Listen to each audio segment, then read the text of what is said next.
ऐसे लोगों को जो है, ऐसे देशद्रोहियों को जो है वो अपना देश के अंदर ही सजा दिलाने का काम जो है वो हम करेंगे। बाद में बीसी रोड के अंदर जिस तरीके से वहां पे आप देख सकते हैं कि रात को क्या हरकतें होती थी, वो हरकतों को रुकवाने के लिए हमने एसएचओ कंसर्निंग से अपनी बात की और तुरंत ही जो है आज की डेट में वहां पे वो बंद हो चुकी। हिंदू एक नाम दिया गया है, हिंदू यानी कि हिंदुस्तान का रहने वाला हर एक वासी, चाहे वो कोई भी मजहब का हो, वो हिंदुस्तानी है। जो भी सच्चा हिंदुस्तानी होगा, जो भी एक ईमानदार अपने देश के प्रति होगा, वो एक हिंदू और एक हिंदुस्तानी है। इसमें हिंदू राष्ट्र बनाने में किसी को आपत्ति नहीं होनी चाहिए। जो भी देश के खिलाफ बोलने वाला होगा, उसके खिलाफ ऐसा कानून लागू होना चाहिए जो देश की बातें करने वाला हो, जो यहाँ पे खा के, यहाँ पे पैदा होके और देश के खिलाफ भी बातें करे, देश के बीच ही टुकड़े करने की बात करे, उसके खिलाफ ऐसा कानून लागू होना चाहिए। उसको यहाँ पे देश में रहने का लायक नहीं होना चाहिए। उठा के उसके मकान या कपड़ों के समेत ही उसको उठा के बाहर फेंकना चाहिए, जिस देश की वो गुण गाता हो। नमस्कार, मैं संजीव जायसवाल और आप देख रहे हैं राज्य शक्ति मीडिया। आमने सामने के प्रोग्राम में आज हमारे जो गेस्ट है वो है श्री सन्नी कांत चिब। सन्नी कांत चिब जी प्रेसिडेंट है राष्ट्रीय हिंद संघ के और साथ ही साथ वो चेयरमैन है human right council J&K UT के। सन्नी जी, सबसे पहले तो आपका बहुत बहुत स्वागत है राज्य शक्ति मीडिया में। जी, बहुत बहुत शुक्रिया आपको और आपके चैनल का। सर सबसे पहले मैं शुरुआत करूंगा। मेरा जो पहला सवाल होगा आपसे वो होगा, आपका जो आप प्रेसिडेंट है राष्ट्रीय हिंद संघ के, तो ये मुझे बताइए कि राष्ट्रीय हिंद संघ की आइडियोलॉजी क्या है, क्या कंसेप्ट है, थोड़ा सा हमारे दर्शकों को इस बारे में बताइए। देखिए, हमारे देश के अंदर जिस तरीके से आज के टाइम पे धर्म को लेके या जात पात को लेके जिस तरीके से बांटा जाता है, जहां माहौल क्रिएट किया जा रहा है, उस चीज को देखते हुए हम ये चाहते हैं कि हिंदुस्तान एक सेकुलर कंट्री है, गुलदस्ता है। उस गुलदस्ते के अंदर किस तरीके का भेदभाव, कौन उस गुलदस्ते के अंदर कांटे जो है लगाने का काम जो है वो कर रहे हैं, और किस तरीके से हमारे आपस में ही भाईचारे का जो काम है वो खत्म करने का जो कार्य है वो कर रहे हैं। देखिए, 1947 से पहले हमारे देश के कुर्बान होने वाले हमारे शूरवीर शहीद हमारे भगत सिंह जी, जहां हमारे चंद्रशेखर आजाद जी, राजगुरु जी, या और भी हमारी महान हस्तियां हैं जिसने कोई जात धर्म मजहब को ना देखते हुए अपने देश के प्रति कुर्बानियां दी। उस देश के अंदर आज की डेट में इस तरीके से जो है देश को बांटा जा रहा है धर्म के नाम पे, अपने मजहब के नाम पे, उसको देखते हुए दुख होता है कि उनकी आत्माएं भी रोती होंगी कि क्या हालात है आज हमारे देश के अंदर, और जिसको चलते हम लोगों ने सबसे पहले जम्मू कश्मीर जो हिंदुस्तान का ताज है, उस ताज के अंदर हमने एक राष्ट्र हिंद संघ का निर्माण किया है। उस निर्माण के चलते हम राष्ट्र हिंद संघ का जो मैसेज है कि हिंदू मुस्लिम सिख ईसाई बुद्धिस्ट जैनिज्म, कोई भी धर्म का हो, कोई भी मजहब, कोई जात का हो, चाहे छोटी जात का हो चाहे बड़ी जात का हो, वो एकजुट होके हिंदुस्तान के लिए राष्ट्रीय हित के लिए जो है वो रहने के लायक है, और राष्ट्र हित के लिए अपने देश की सेवा करने के लिए वो सक्षम है। मैं ये नहीं कहता कि सब लोग जो हैं हर एक धर्म के अच्छे और नेक होते हैं, हर एक धर्म के और हर एक मतलब कि लोगों के अंदर कोई ना कोई ऐसे शैतान या ऐसे नेगेटिव थिंकिंग वाले लोग वो होते हैं, तो उसके खिलाफ कार्रवाई करने का कार्य जो है हमारी पुलिस डिपार्टमेंट या हमारे संगठन या इस तरीके का जो काम हम कर रहे हैं, हम लोग आवाज उठा के ऐसे लोगों को जो है, ऐसे देशद्रोहियों को जो है वो अपना देश के अंदर ही सजा दिलाने का काम जो है वो हम करेंगे। और इस संगठन के अंदर हमारा गरीब और मजलूम जरूरतमंद जो लोग हैं, जो बेचारे अपना प्रॉपर इलाज नहीं करवा पाते, अपने पैसे ना होते हुए अपनी बीमारी को ठीक नहीं करवा पाते, उनके लिए फ्री जो है दवाइयां मुहैया करवाने का, चाहे मेडिकल कैंप जो है वो लगाने का कार्य हम लोग करते हैं। और रही बात हमारी नौजवानों की, जम्मू कश्मीर के अंदर जिस तरीके से नौजवानों की बेरोजगारी, जहां उनको रोजगार ना मिलते हुए रोडों पे भटकते हैं और धरने प्रदर्शन करते हैं, उनकी आवाज उठाने का जो कार्य है वो राष्ट्रीय हिंद संघ करता है और वो करेगा भी। और जम्मू कश्मीर के अंदर अगर जम्मू कश्मीर की धरती पे, यहाँ की धरती के अंदर कोई भी मुसीबत अगर आएगी लोगों के प्रति, हमारे जम्मू कश्मीर के प्रति, वहां पे राष्ट्रीय हिंद संघ जो है वो कार्य करने का काम है वो करेगी। सर, अभी जैसे राष्ट्रीय हिंद संघ के बारे में मैंने बताया, जहां तक हमें समझ आया है कि ये एक ऐसी संस्था है जिसमें सभी धर्मों के लोग जो है वो शामिल हैं, और ये जो संस्था है वो एक इसमें सोशल सर्विस कर रही है। तो सर, अभी तक बताइए कि अभी तक जो कौन कौन सी ऐसी एक्टिविटीज है, कौन कौन से ऐसे एरिया है जिसको आपने कवर किया है। जैसे आपने बताया भी कि आपने एजुकेशन फील्ड में, मेडिकल हेल्थ के फील्ड में, तो अभी तक आपने ऐसे कौन कौन से कार्य किए हैं जिससे कि हमारे यहाँ के जो जम्मू कश्मीर के वासी उनको बेनिफिट हुआ है, उसके बारे में बताइए जरा। देखिए, इस संघ का जो निर्माण है बड़े ही अभी शॉर्ट टाइम में, यानी कि अभी 2 या 3 महीने तक जो है हमने स्टार्ट किया, और अभी प्रॉपर स्टार्ट भी नहीं हुआ, अनाउंस भी नहीं हुआ, लेकिन कार्य हमारे क्या क्या हुए ये आपके चैनल के माध्यम से मैं आज बोलना चाहता हूं। सबसे पहले हमारे गांधीनगर के अंदर माता का मंदिर था, वहां पे 18 जागरण जो है वो आज तक हो चुके हैं। हर एक मंत्री, हर एक वहां पे एमएलए, हर एक वहां पे जो है वीवीआईपी वहां पे बैठते हैं, लेकिन उस मंदिर के साथ जो शौचालय है, जिससे हमें दुख होता है हमारे सनातन धर्म के अंदर कि मंदिर के साथ शौचालय नहीं होना चाहिए। जो उसकी दुर्गंध है वो हमारी अखंड ज्योत वहां पे बलती है माता की, वहां पे वो आती है, लेकिन किसी ने वो इनिशिएटिव नहीं लिया। बट हमारे संघ की जो टीम है उसने एक वीडियो देखते हुए वहां पे नेक्स्ट डे प्रदर्शन किया और उसके अगले दिन ही जम्मू के मौजूदा मेयर के पास जाके वो हमने जो शौचालय है वो बंद करवाने का कार्य किया और आज वहां पे वो ताला जड़ा हुआ है, जिसके चलते हमारी आस्था हिंदू मुस्लिम सिख हम इकट्ठे थे और सब इकट्ठे होकर हमने अपने मंदिर को जो है बचाया। उसके बाद जो आप देख सकते हैं कि काफी चैनल पे वायरल भी हुआ था कि गुरुद्वारे के अंदर एक लेडीज ने जो है ग्रंथ साहब की जो बेदबी की थी, उसको चलते और एक मंदिर में जो है वो तोड़फोड़ एक लड़के ने की थी, उसके चलते भी हमने हिंदू मुस्लिम सिख इकट्ठे होके उसके खिलाफ ही आवाज उठाई और थाने में बंद भी करवाया उनको और उनके ऊपर कार्रवाई भी कराई। आज वो जेल में बैठे हैं।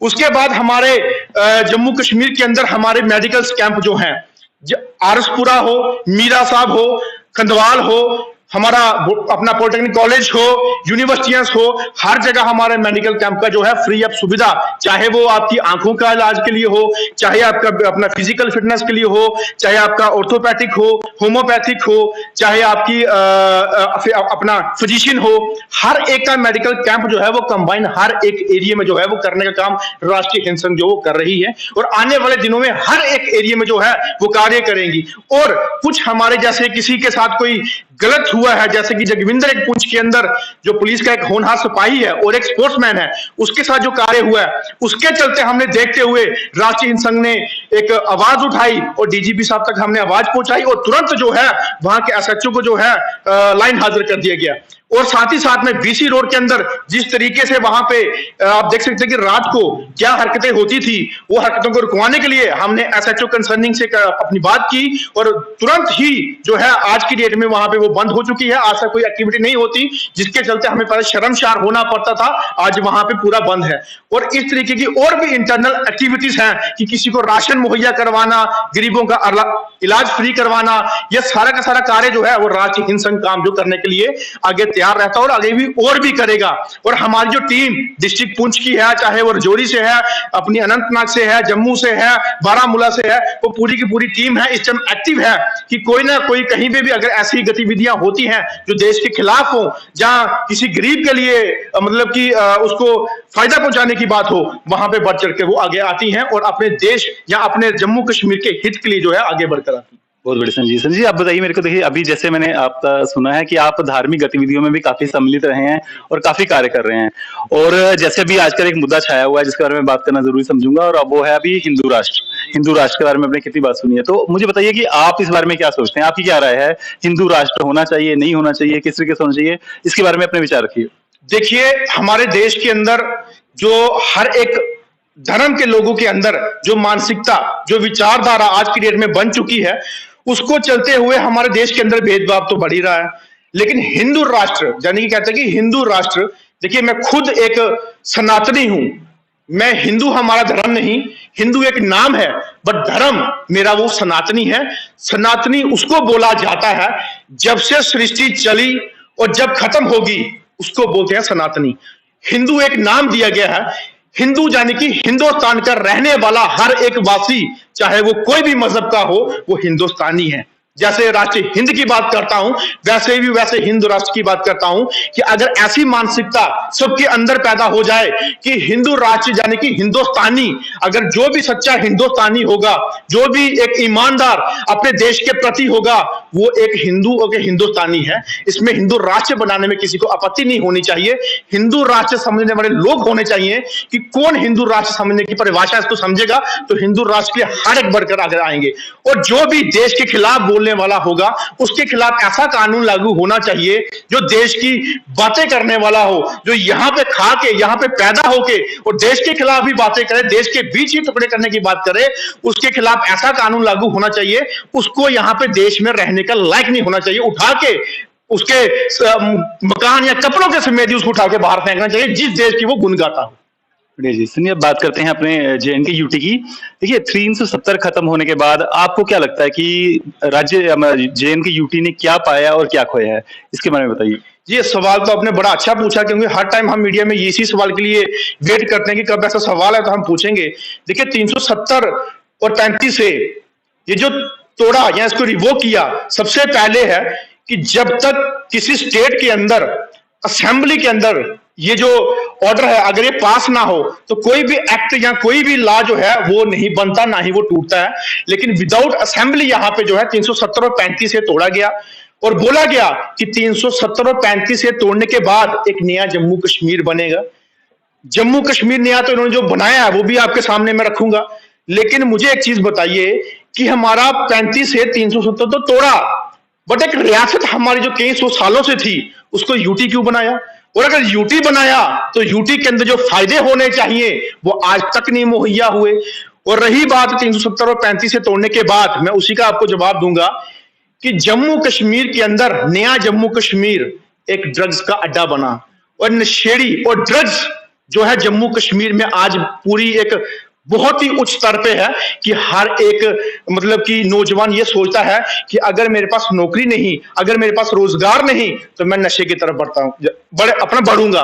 लेकिन मुझे बताइए वो नशे की तरफ जब बढ़ता है तो चोरी भी करता है, क्राइम भी करता है, रेप भी करता है या मर्डर भी करता है। तो ये क्राइम बड़ा है, ये नया जम्मू कश्मीर मिला।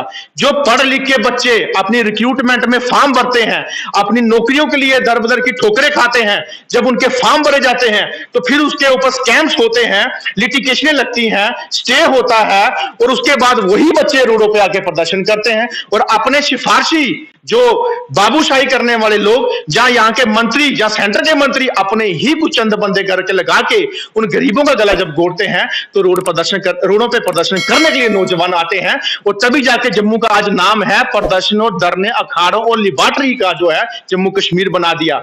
और जम्मू कश्मीर को जब मंदिरों का शहर बोला जाता था, आज शराब का अड्डा बोला जाता है। यह है नया जम्मू कश्मीर। मल्टीनेशनल कंपनियां यहां पे आएंगी, यहां पे बहुत कुछ डेवलपमेंट होगा। हाँ, एक चीज बोलते हैं कि हमने फ्लाईओवर बना दिए, हमने ट्रेनों के रेलवे बना दिए, हमने यहाँ पे स्मार्ट सिटी बना दी। देखिए अगर किसी को रोजगार होगा, आपके पास 4 पैसे होंगे तो आप उस रोड पे चलने के लायक होंगे। जब आपके पास रोजगार नहीं, खाने को घर पे राशन नहीं, तो रोड पे चल के क्या करोगे? भीख मांगोगे।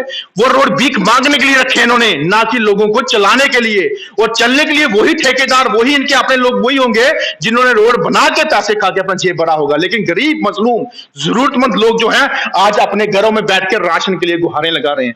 और जिनके पास राशन नहीं खाने के लिए, वो बीमारी से कैसे जूझेंगे? वो अपने बच्चों को कैसे पढ़ाएंगे? अपना घर का पालन पोषण कैसे करेंगे? ये है नया जम्मू कश्मीर। और जम्मू कश्मीर यूटी बना और यूटी के अंदर कभी आपने हिस्ट्री में ये नहीं सुना होगा कि टोल प्लाजा होते हैं। यहाँ पे 5-6 टोल प्लाजा है।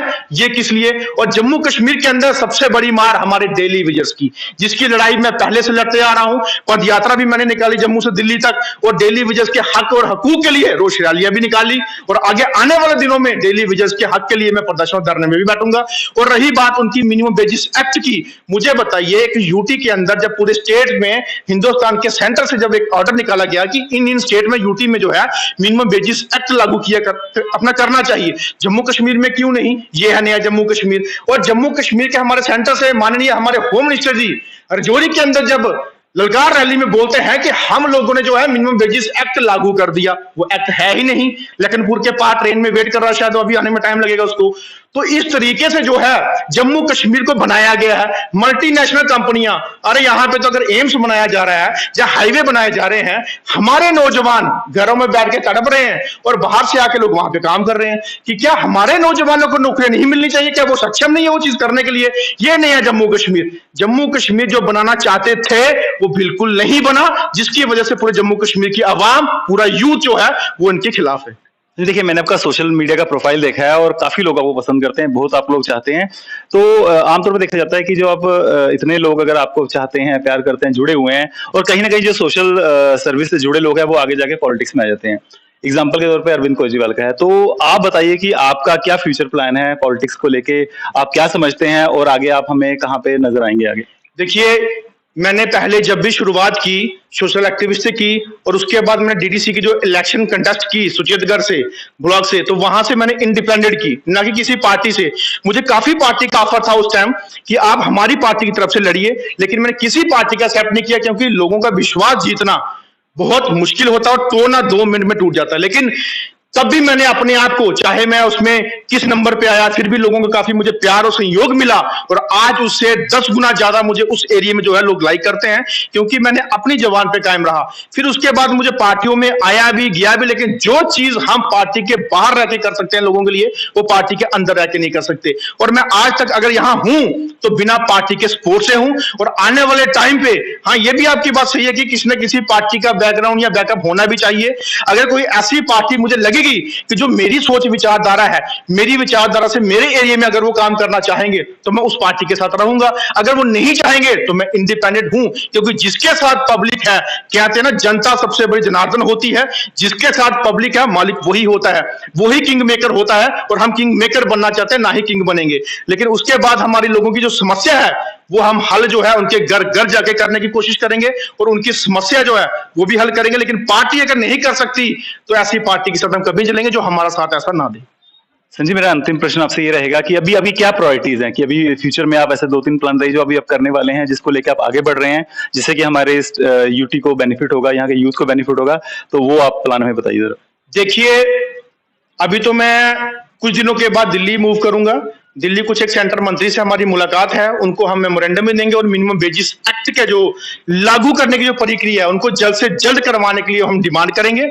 और आने वाले दिनों में जल्द ही मैं प्रेस कॉन्फ्रेंस के जरिए 3 दिन के प्रोटेस्ट और धरने पे बैठूंगा। मेरा पूरा संगठन बैठेगा, संघ बैठेगा, और काफी सोशल एक्टिविस्ट जो है मेरे समर्थन में है, वो भी आ रहे हैं। और आशा करता हूं कि आपके चैनल के माध्यम से कुछ और लोग भी सोचें कि उन डेली वेजेस, उन अस्थायी कर्मचारियों, उन कैजुअल लेबर के लिए जो बेचारे तरस रहे हैं अपने मिनिमम वेजेस एक्ट के लिए, तरस रहे हैं अपने रेगुलर पॉलिसीज को लेके, लेकिन उनके हक के लिए कौन कौन हमारे साथ आएगा। और उन 3 दिन प्रोटेस्ट धरने के अंदर उनकी मिनिमम वेजेस एक्ट लागू के लिए हम बैठेंगे, और दूसरा उनकी रेगुलर पॉलिसी को लेके। और उसके बाद हमारी जो है राष्ट्रीय संघ की जो टीम है, वो अनाउंस करने का जो कार्य है वो हम जम्मू के अंदर करेंगे। और जितने भी जम्मू के अंदर हमारे नौजवान हैं, मैंने पहले से इनिशिएटिव लिया हुआ है कि 70 से 80% जो है जम्मू कश्मीर के लोगों को, चाहे वो प्राइवेट सेक्टर हो, चाहे वो गवर्नमेंट सेक्टर हो, वो प्रेफरेंस हमारे लोकल नौजवानों को मिलनी चाहिए। चाहे वो रिक्रूटमेंट गवर्नमेंट की हो, चाहे आपका फ्लाईओवर या किसी कंस्ट्रक्शन का काम चल रहा हो, लेबर का तबका हो, चाहे पढ़ाई लिखाई का हो, उनको सबसे पहले 70 से 80% हमारे जम्मू कश्मीर की यूथ को मिलनी चाहिए। ये हमारे 2 या 4 जो इनिशिएटिव हैं, ये आने वाले दिनों में जल्दी ही इस पे आवाज उठेगी। संजय जी, बेबाकी से बात करने के लिए और अपना कीमती समय देने के लिए आपका बहुत बहुत धन्यवाद। बहुत बहुत शुक्रिया आपका भी, जो आपने स्टूडियो में बुलाया मुझे, और बहुत बहुत शुक्रिया करता हूं आपको, आपके पूरे चैनल का, कि ऐसे ही आगे आने वाले दिनों में जनता के रूबरू होने का आप मौका मुझे देंगे। Thank you.